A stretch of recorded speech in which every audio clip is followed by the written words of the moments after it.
கடலூர் மாவட்டம் பண்ருட்டியில் அரிசி கடையில் மூதாட்டியிடம் கத்தியை காட்டி மிரட்டி 5000 ரூபாய் பணத்தை பறித்துச் சென்ற இளைஞரை போலீசார் கைது செய்தனர். லிங்க் ரோட்டில் அரிசி கடை வைத்திருக்கும் யசோதா என்பவர் கடையில் தனியாக இருந்துள்ளார்.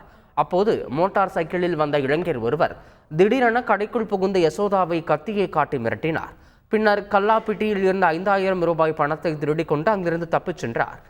இந்த சம்பவம் அங்கிருந்த சிசிடிவி காட்சியில் பதிவானது. இது தொடர்பான புகாரின் பேரில் விசாரணை நடத்திய போலீசார் ஐயனார் என்பவரை கைது செய்தனர்.